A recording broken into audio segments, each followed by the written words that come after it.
The morning sun cast long shadows across the dusty platform of Cedar Creek Station when Jake Morrison first spotted the woman in the wedding dress. He had come to town to pick up feed supplies and mail, the same routine he'd followed every Tuesday for the past 5 years since taking over his grandfather's ranch, but nothing about this Tuesday would prove routine.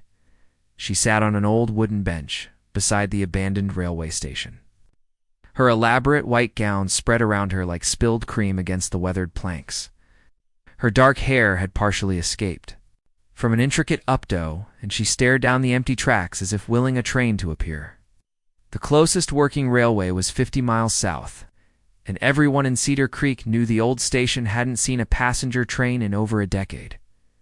Jake pulled his pickup truck to a stop and sat for a moment, unsure whether to approach or mind his own business. At 32, he had learned that getting involved in other people's problems usually led to complications he didn't need. Running a cattle ranch single-handedly was challenge, enough without adding drama to his life, but something about the woman's posture spoke of defeat rather than defiance. And his grandfather's voice echoed in his memory. A Morrison never walks past someone in need, especially not a lady in distress. He climbed out of the truck, his boots crunching on the gravel. The woman looked up at the sound, and Jake saw that she had been crying. Her makeup was smudged, and her green eyes held a mixture of embarrassment and despair that made his chest tighten with unexpected sympathy. "Morning, miss," Jake said, touching the brim of his cowboy hat. "You all right out here?" She let out a shaky laugh that had no humor in it. "Do I look all right?" Jake considered the question seriously. Despite her obvious distress, she was beautiful in a way that reminded him of the old movie stars his grandmother had admired. High cheekbones, full lips, and an elegance that seemed out of place in their small Montana town. "You look like someone who's had a rough day," he said diplomatically.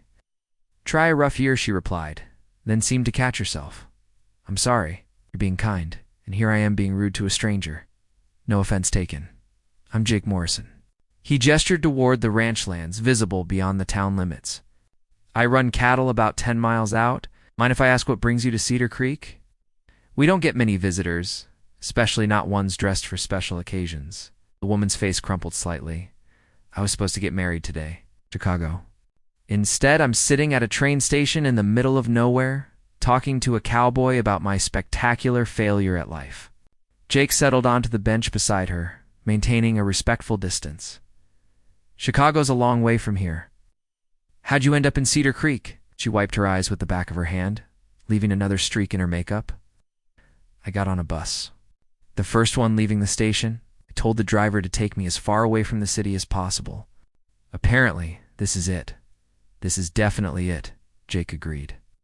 Cedar Creek, Montana. Population 847, and that's counting the Johnsons' new baby. Despite everything, she smiled at that. "I'm Alina Vasquez. I'm sorry for bringing my disaster." "To your peaceful little town?"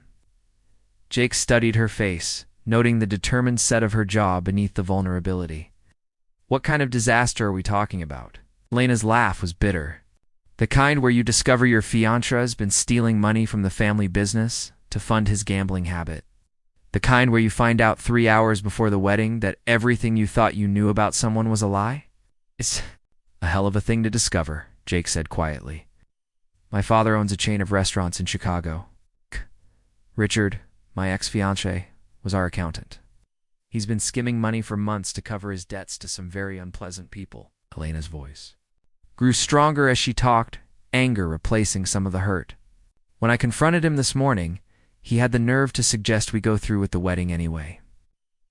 Said marriage would give us time to figure things out." Jake felt a flash of anger on her behalf. "Sounds like you dodged a bullet. Very expensive bullet. The wedding cost my parents $40,000. Get the reception hall, the flowers, the photographer, 200 guests who showed up to watch me marry a thief and a liar." Elena shook her head. "I couldn't face them.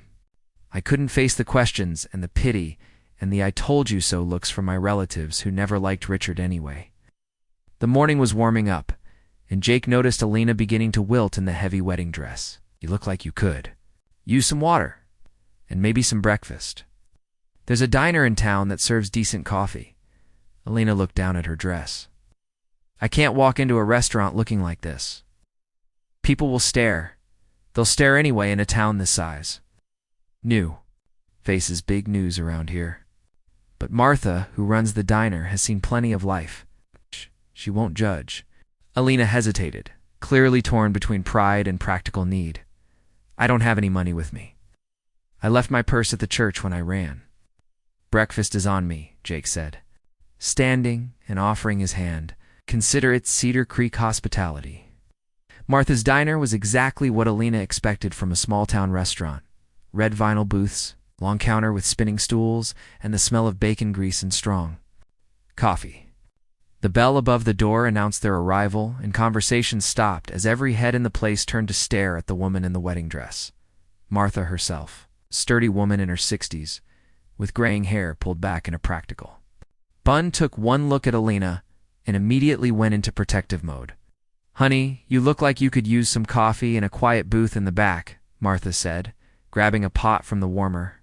Jake, you bringing me strays again? This is Alina, Jake said, guiding her toward a corner booth away from curious eyes. She's had a rough morning. Martha poured coffee without asking and slid a menu across the table. Rough morning in a wedding? Dress usually means one thing. You want to talk about it, or you want me to pretend I didn't notice? Alina looked at this straightforward woman who offered kindness without questions and felt tears threaten again. He was stealing from my family. Then, you're better off without him, Martha said firmly. Jake, get this girl some breakfast. Real food, not just toast. She needs her strength. Oh. As Martha bustled away, Alina found herself relaxing for the first time in hours. The diner was warm and unpretentious, filled with the kind of honest working people who minded their own business while still offering help when needed. Tell me about your ranch, Alina said, needing to think about something other than her own problems.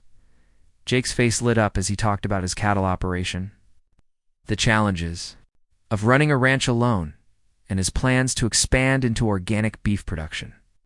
Alina found herself genuinely interested, asking questions about ranch life that made Jake realize how much he missed having someone to share his dreams with. It sounds like hard work, Alina observed. It is, but it's good work, honest work. You know where you stand with cattle and the land? Don't lie to you or steal from you or pretend to be something they're not. Alina caught the subtle dig at her situation and managed a rueful smile. Unlike people, present company excluded, Jake said with a grin that transformed his serious face. They talked for 2 hours, long enough for Alina's coffee to grow cold. Twice, and for the breakfast crowd to thin out, Alina found Jake surprisingly easy to talk to, with a dry humor and genuine interest in what she had to say that had been missing from her relationship with Richard. When Martha finally approached, with the check, she also carried a small paper bag. I packed you some sandwiches and fruit, she told Alina. And there's a change of clothes from the lost and found box. Figured you might want to get out of that dress. Alina looked at these kind strangers who had shown her more genuine care in a few hours than Richard had in months of engagement. I don't know how to thank you. No need, Martha said. We take care of each other around here. That's how small towns work. As they prepared to leave, Jake hesitated. I know this might sound presumptuous, but if you need a place to stay while you figure out your next move, I've got a spare room at the ranch. It's nothing fancy, but it's clean and quiet. Lena stared at him in surprise. You don't even know me. I know enough. You've got integrity. You're smart. And you made a hard choice to walk away from a bad situation. That tells me what I need to know about your character. Lena looked at this steady, honest man who was offering her refuge without expecting anything.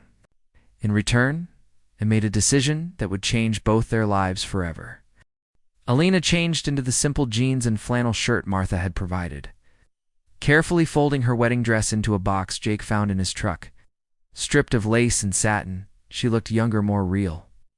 The sadness lingered in her eyes, but she no longer looked like a porcelain doll on display. The drive to Jake's ranch led them through golden hills dotted with cattle, framed by distant mountains. Alina had never been this far from a city. The vastness unsettled her, but it also offered something she hadn't realized she needed: quiet. Not the suffocating kind born of disappointment, but the kind that soothed. "It's beautiful," she murmured, watching calves chase each other in the fading light. "Different from Chicago," imagine, Jake said, pulling into a gravel driveway. A modest two-story farmhouse came into view, its wraparound porch shaded by hanging flower baskets. "My grandfather built it in '52, he added as he helped her down. "Not fancy, but it's solid." Inside, the house was clean and masculine, with worn leather furniture and family photos lining the mantel. Jake led her upstairs to a sunlit guest room with a patchwork quilt on the bed, bathrooms across, the hall. "Make yourself at home." Alina set her small bag down, the chaos of her morning, a ruined wedding, a vanished fiancé still pressing on her chest. "Jake, I need to be honest. I can't pay you rent. I don't know how long. It'll take me to get back on my feet." Jake didn't hesitate. "You need a place to land. I've got space. We'll figure out the rest later." Elena found solace in the rhythms of ranch life. Jake rose before dawn to tend the cattle. The work was endless repairs. Feeding fence posts. Elena drifted toward the kitchen, cooking to quiet her thoughts. Her grandmother's recipes, warm tortillas, savory enchiladas became her offering. "You don't have to cook," Jake said one evening, surprised to find her making dinner from scratch. "I need to feel useful," Elena replied. "Cooking helps me think." Jake settled at the table, coffee in hand, watching her move gracefully in his kitchen. "What are you thinking about?" he asked. "My future," she said after a moment. "I left Chicago with nothing but a wedding dress and a broken heart. I don't know what's next. You have any ideas?" "I have a business degree.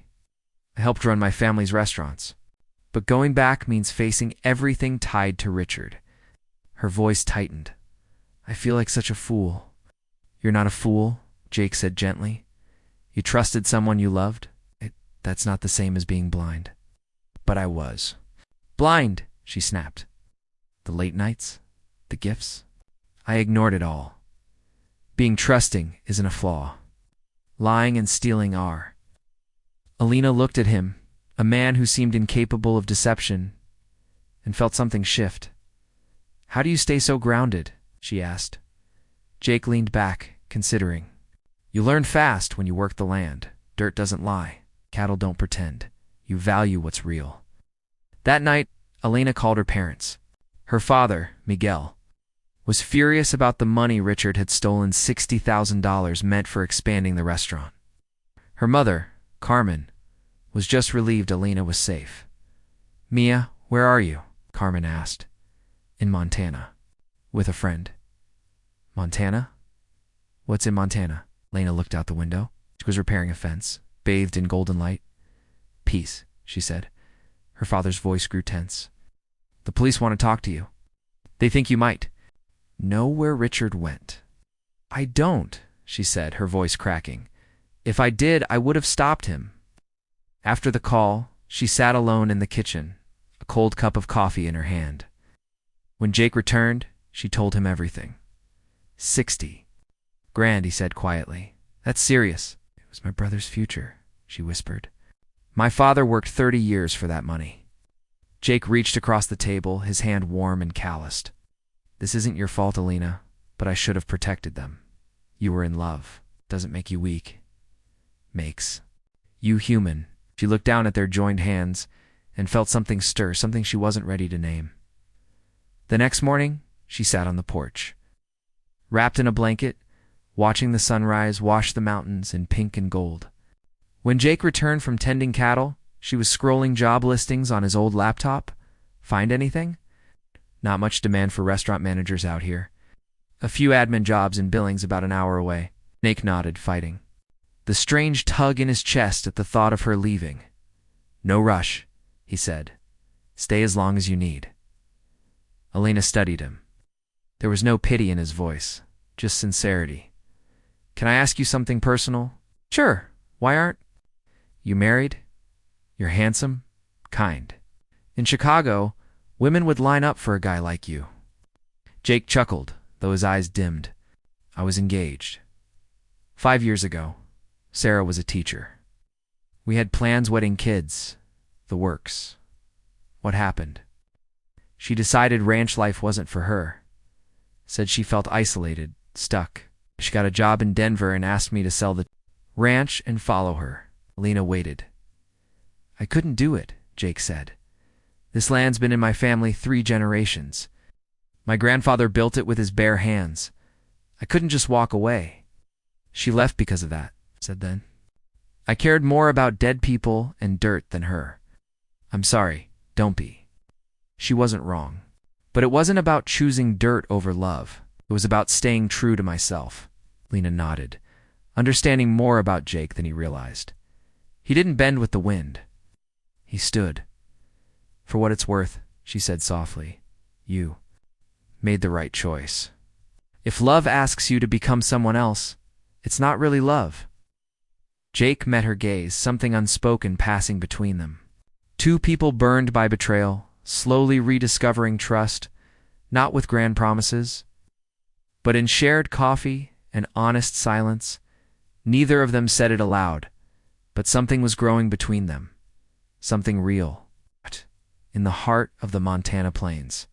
A runaway bride and a lonely rancher were learning that sometimes the best kind of healing starts not with answers, but with kindness and time. 2 weeks into Elena's stay on the ranch, peace shattered with the slam of a car door. She was hanging laundry behind the house when she caught sight of a sleek black sedan in the driveway vehicle that didn't belong in Cedar Creek. Through the fluttering sheets, she saw Jake emerge from the barn, his hands stained with oil, his expression immediately guarded.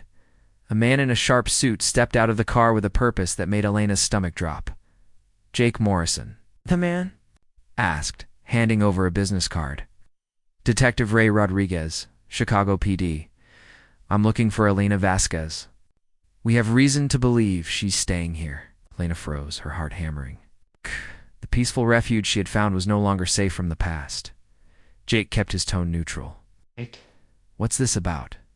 Ms. Vasquez was engaged to Richard Brennan. He's wanted for embezzlement and fraud. We need to question her about his whereabouts. And you think she's here because... Rodriguez consulted his notebook. She bought a bus ticket to Cedar Creek the morning of her wedding. Locals mentioned she might be here. Lena stepped out from behind the laundry, trembling but composed. I'm Elena Vasquez. What do you want to know? Rodriguez eyed her work clothes. Dirt under her nails, not what he'd expected from a woman linked to a high-profile Chicago restaurant empire. We have some questions about the stolen funds and your fiancés. Ask away, she said. Stepping beside Jake, for an hour, Rodriguez questioned her about Richard, her role in the business, the money.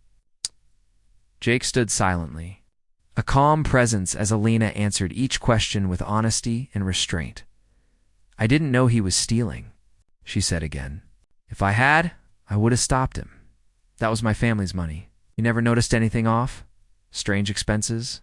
Big purchases? Elena hesitated, thinking of the lavish watch Richard gave her, the spontaneous Vegas trip he called.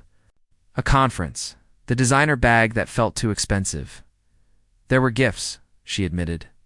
But he always had explanations, connections, discounts. Rodriguez's pen scratched across his pad. You worked at the restaurants, right? Handled any of the finances? No. I did marketing in front of house. Richard was the accountant. My father trusted him. We all did. Where do you think he went? I have no idea. The morning of our wedding, I confronted him. Panicked. He panicked. It said we could work it out after we were married, like marriage would protect him legally. Jake finally spoke, voice steady. Detective, she's been here for 2 weeks. No contact with him. No resources to help him, even if she wanted to. Rodriguez looked at both of them, weighing something. If Brennan reaches out, we need to know. Call me immediately. Handed Elena a card. Don't leave town without notifying the department. This isn't over. As the sedan disappeared down the road, Elena collapsed onto the porch steps, her hands shaking. Jake sat beside her, quiet and steady. I feel like I'm being punished for loving the wrong man, she whispered. That detective looked at me like I'm guilty just for being near him. Oh. Jake shook his head. If they had anything real, they'd have taken you in. This was a fishing trip. But what if Richard shows up? What if I bring trouble here? We'll deal with it, he said. Then softer. But you should know, things may get complicated. Cedar Creek's a small town. People talk. Her heart sank. You want me to leave? No. His voice was firm. I want you to stay, but I also want you to be prepared. Folks will have opinions. The only way through is to face it. Or that evening, her phone rang. Her mother's number flashed on the screen, but it was her father's voice, strained and angry. The police were here, Miguel said. They asked if you helped Richard. The insurance company heard about it. They might not cover the loss because you were engaged to him. What? Alina sat upright. That's insane. They're calling it a conflict of interest. Meanwhile, we had to let people go. We might lose everything. After the call, Alina sat on the porch, numb with guilt. Her family's suffering felt like her fault, even if her hands were clean. Jake joined her an hour later. She didn't speak. Neither did he. Finally, she broke the silence. She'd go back to Chicago, face the mess, try to fix it. That what you want? I want to run away. Again, but I know that won't help. Jake looked at her, eyes thoughtful. Running brought you here. Sometimes running means finding the right direction. Alina met his gaze, searching his face. What am I running toward, Jake? The question hovered. Full of meaning neither of them quite knew how to name. I think you're running toward becoming yourself, away from expectations, toward your truth. The next day brought new complications. Martha from the diner pulled up in her truck, a pie in hand and purpose in her stride. Apple pie, she announced. But we all know that's not why I'm here. Over coffee in the kitchen, Martha didn't mince words. People are talking, Alina, saying you might be mixed up in something. Alina flushed. I'm not. I believe you. But in a town like this, people believe what they hear. You want to stay here? You'll need to show them who you really are. Jake narrowed his eyes. What are you suggesting? Next weekend's the Harvest Festival. Everyone will be there. If Alina helped with food or organizing, they'd see her as a person, not a headline. Alina hesitated, stomach turning. At the thought of judgmental stares, I'll help, she said, surprising herself. What do you need? Martha smiled. Your enchiladas would be a hit.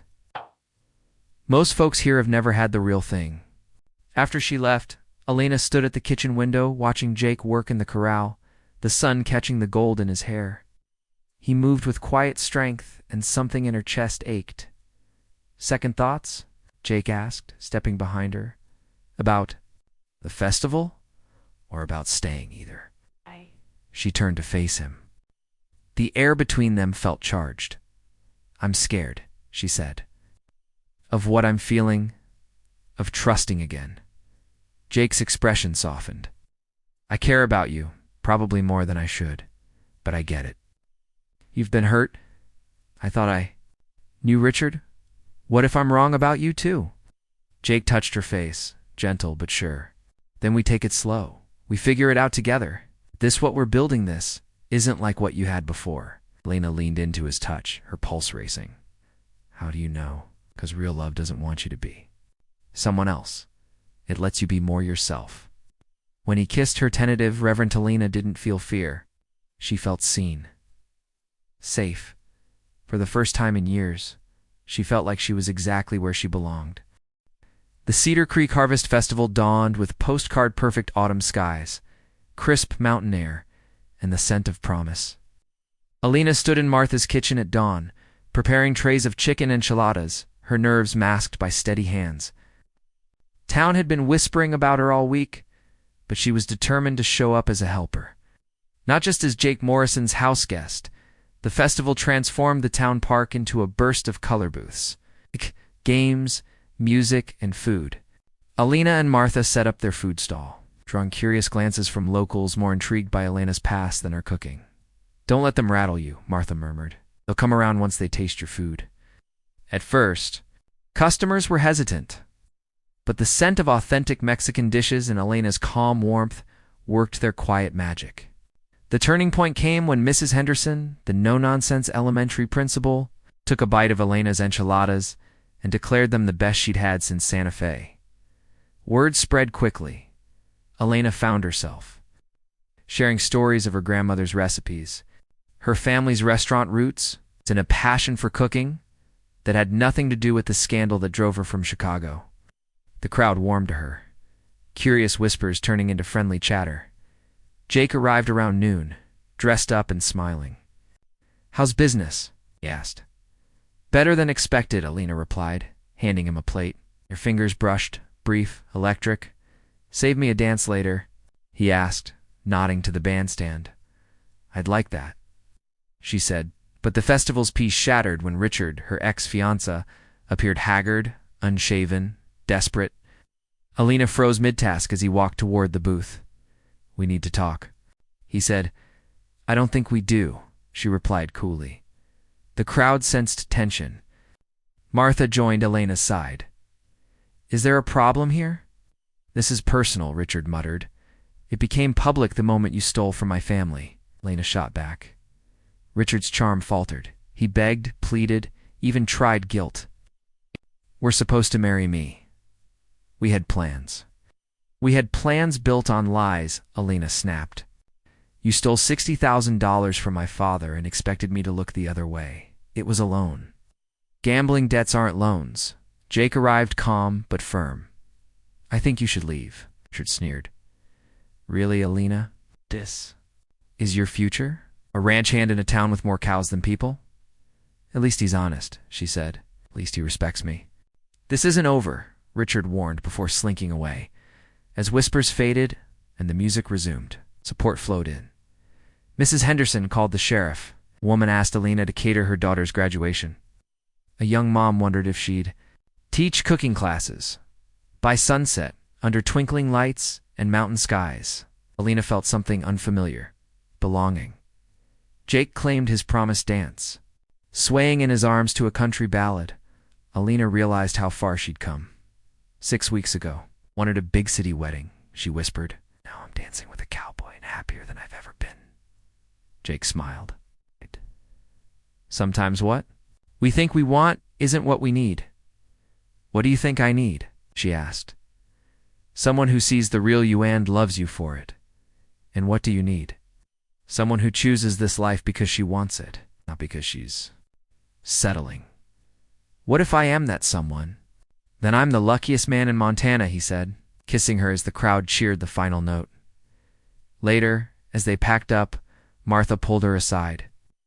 The community center needs someone to run the meal program and events.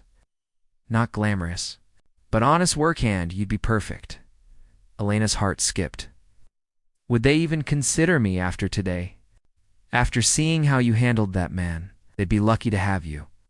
Driving home, the truck was quiet until Jake finally spoke.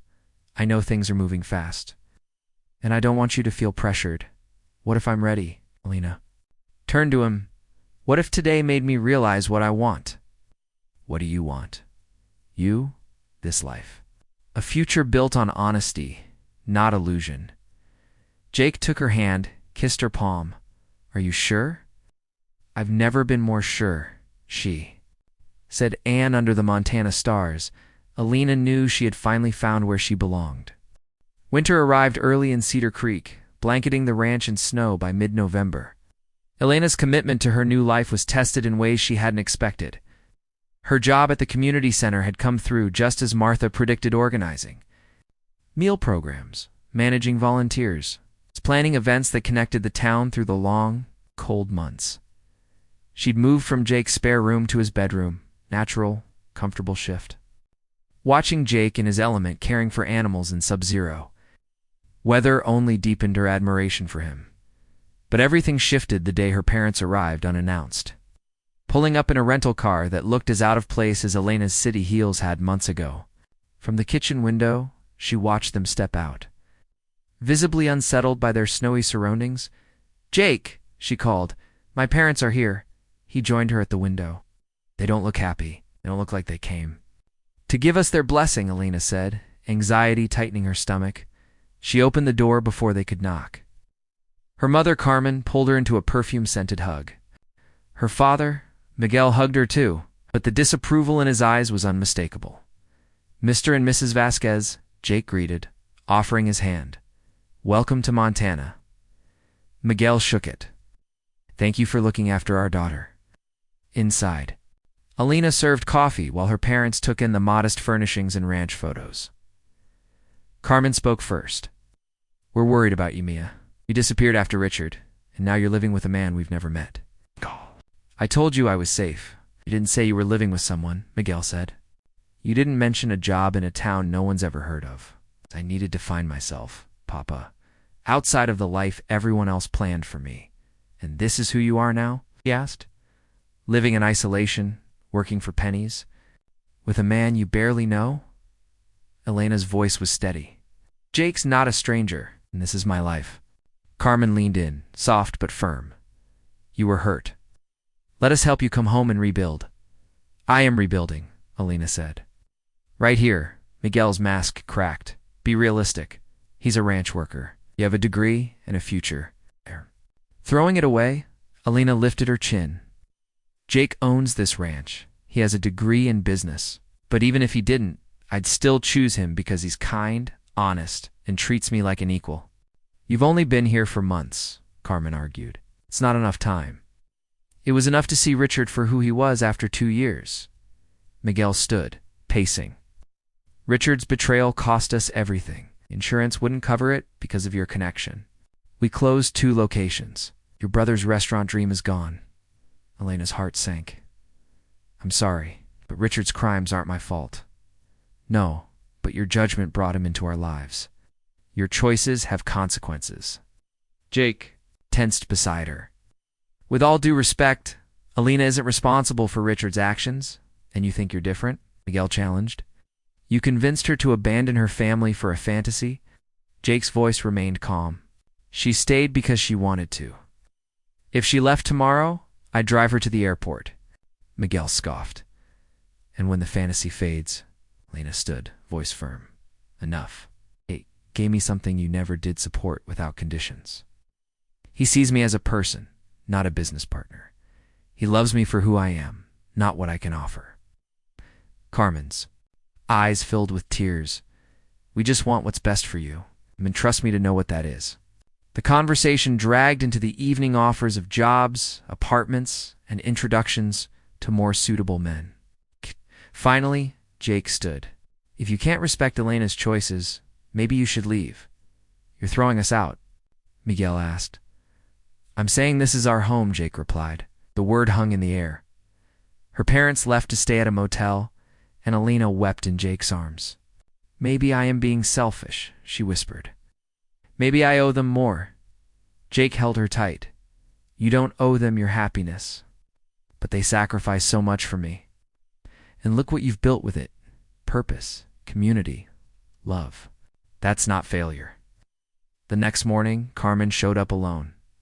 "Can we talk?" she asked. They walked to the barn where Jake worked with the horses nearby. Carmen watched in silence. "He's not what I expected," she said. "What did you expect? Someone using you?"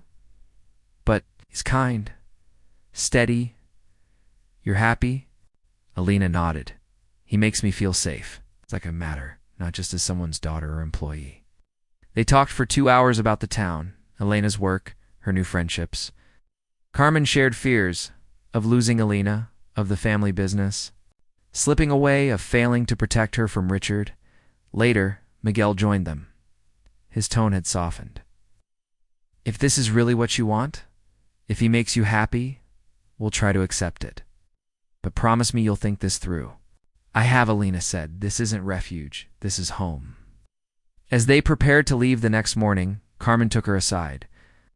"If you marry him, promise me we'll be part of it this time. Real wedding, not like last time." Alina smiled as she watched Jake help Miguel with their luggage. "I promise. Mom, when the time comes, you'll be the first to know." Spring brought unexpected news that changed everything. On a warm April morning, as Alina planned the community center's Easter egg hunt, she received a call from Detective Rodriguez. "Ms. Vasquez, we've recovered most of the money Richard Stoley was arrested in Las Vegas and revealed where he hid the funds." Elena's hands trembled. "How much?" $52,000. It should help your father rebuild." When she called her parents, Miguel wept. "This means you could come home now. We could rebuild the business together." Lena looked out her window at the Montana mountains. Papa, I am home. Their conversation, unlike before, was gentle, filled with understanding instead of hurt. Her parents were beginning to see her choice as a commitment, not an escape. That evening, Alina found Jake in the barn, sanding a nearly finished oak rocking chair. "It's beautiful," she said, running her fingers over it. "Who's it for?" Jake looked up. "I was hoping you, for us, eventually." Lena's breath caught. A rocking chair meant a future babies. Family, permanence. "Jake," she said softly, "we've never talked about kids. I didn't want to pressure you, but I love you. I want to marry you. I want a family, children who'll grow up learning to care for this land." Alina sat on a hay bale, overwhelmed. "What if I mess it up? What if I can't tell when someone's lying, like with Richard?" Jake knelt before her. "Lena, you've made nothing but strong, brave choices this past year. You walked away from a lie and built a life of truth. That's the woman I want to marry." He pulled out a ring he'd been carrying for weeks. "Will you marry me?" Alina met his steady gaze and saw not just love, but a future built on trust. Yes, I'll marry you." The wedding took place in June, under a canopy of aspen trees. Alina wore a simple ivory dress, chosen with her mother's help. Carmen and Martha bonded over wildflowers and recipes, while Miguel and Jake discussed ranch operations and future plans. Miguel even offered to help expand Jake's organic beef business. "There's something real about this place," Carmen admitted as they arranged mason jar bouquets. "I see why you chose it." And him. The ceremony was officiated by the same minister who had married Jake's grandparents. Alina walked down the aisle between rows of borrowed chairs, escorted by her father, who whispered, "I'm proud of you, Mia," before placing her hand in Jake's. Jake's vows brought tears to her eyes. "Alina, you came into my life like a gift I didn't know I needed. Promised to love you through all the seasons of our lives." Alina replied, "Jake, you taught me that love isn't about perfection, but choosing each other daily. I promise to choose you and build our dreams together." The reception was held in the barn, lit with string lights and laughter. Friends from town and family from afar celebrated as two lives and two communities became one. Martha toasted too. Love finding its way, even from Chicago to Cedar Creek. Miguel thanked Jake for seeing Elena's worth when no one else had. But it was Mrs. Henderson, the elementary principal, who said it best. "Alina came to us a stranger, but stayed to become family. Jake, you found a treasure. Alina, you found a good man. We're proud to claim you both." Later that night, as Alina danced under the stars with her new husband, she thought back to that train station where she'd once believed her story was ending, but it had only just begun. "Any regrets?" Jake asked. "Only one," she teased. "That I didn't get on that bus sooner." Jake smiled. "You got here when we were both ready." As the night ended, they stood on their porch, looking over the land that was now theirs. The rocking chair waited beside the door, ready for late nights, babies, and years of stories. "What happens now?" Alina asked. "Now we build our life," Jake replied. "Season by season, cattle, babies, your garden, we give back to the town that welcomed you." Alina thought about her community center work, the friendships she'd forged, and her father's now recovering business. Most of all, she thought about Jake's steady, loving, and hers. "I love you, Jake Morrison." "I love you too, Alina Morrison," he replied. The runaway bride had found her home not through a perfect plan or a dramatic rescue, but in the quiet daily choice to build a life rooted in love, truth, and shared dreams. Tomorrow would bring new challenges, but tonight she was exactly where she belonged.